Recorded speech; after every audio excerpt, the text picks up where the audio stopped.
So we turn to the spiritual benefits of persecution. Remember, most persecuted Christians, when they pray for their brothers and sisters in a Western setting, their prayer is that we will be more persecuted. They're quite explicit about that. So if they're wanting us to have more persecution, it must be for our good, because they're not wishing ill on us. Persecution, they feel, has been good for them. That is their hard truth and their conclusion, and they wish the same blessing on us. So what is it about persecution that revives and strengthens and benefits the believer? Here's a list of 10. They're a little different to what we direct you to read in the Persecution Big Picture material, but hopefully all the better for that. Now, the first great spiritual benefit of persecution is that it makes us focus on what is essential. What is extraneous or unimportant gets burned away. This really helps. It restores to us the priority of the gospel itself. Remember, the first temptation of Jesus in the desert was, why not be a miracle healer? Go and solve the hunger problem in first century Palestine. And if he had, he would not have been our Messiah. Oh yes, he would have been a great miracle worker, but no one would have written what we call a gospel about a miracle worker. In the midst of this temptation, he realizes that his primary purpose is to proclaim a message and be a Messiah. And that's what persecution does.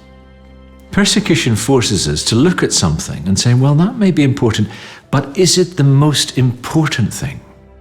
What is the one thing needful in this time? And this can be a very hard process. We talked about using the skills of Wang Mingdao going into a cell and discovering that the most important thing is always, first and foremost, to have a love relationship with Jesus Christ. That's more important than serving. More important than serving Jesus is receiving the love of Jesus.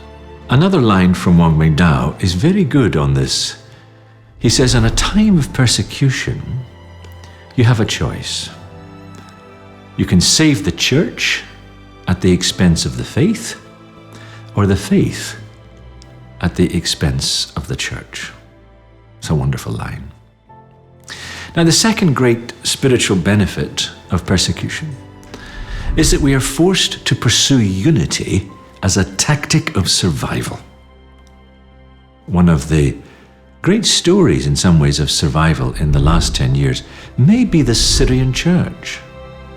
When the Syrian war broke out, Aleppo in the north of the country had no less than 11 different bishops from different traditions, and many of them had not talked to each other for centuries.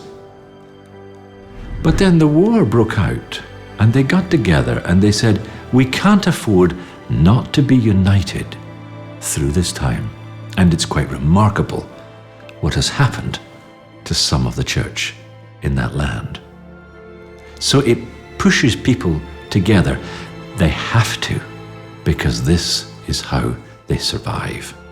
Persecution makes people reach for unity, and unity becomes essential rather than a luxury.